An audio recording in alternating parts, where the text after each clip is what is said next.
Charlie, share ko lang yung bagong ng Serato. Bagong feature. Ang tawag ito, quantize mode.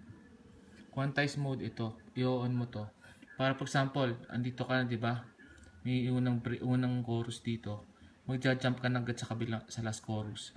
Pero hindi mo na kailangan timingan. Basta kahit off ka ng konti, siya na magta-timing. Yung cue. Ang gagawin mo, for example, ang i-jump mo na chorus ito, nalay yung ito.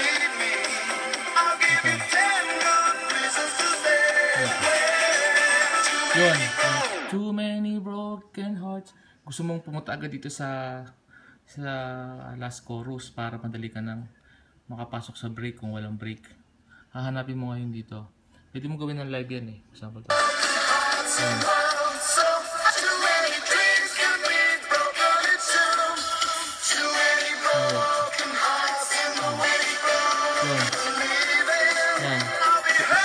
Isa-set mo ng cue points. Yan, hit niyan. Too many broken. Yun. Yung dalawa na siya ngayon.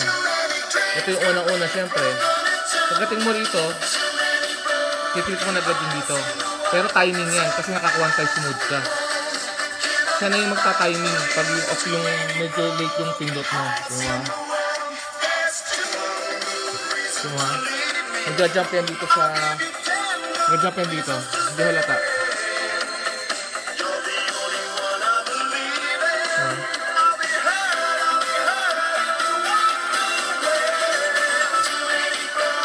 Yun andun agad. Isang hit na ganun. Pero kahit hindi sakto yung hit mo, doon siya pupunta sa timing. Siya na magta-timing. Ulitin ko Yun hindi halata yan I-hit ko yan Yung daliri ko.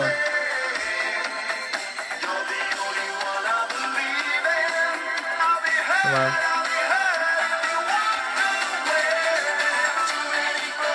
Yun Andun na siya ngayon.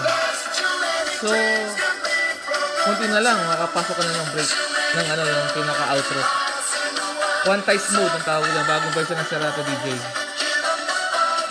Meron ka niyan. Offline, pwede mo i-set. O kaya pwede mo i-set ng live.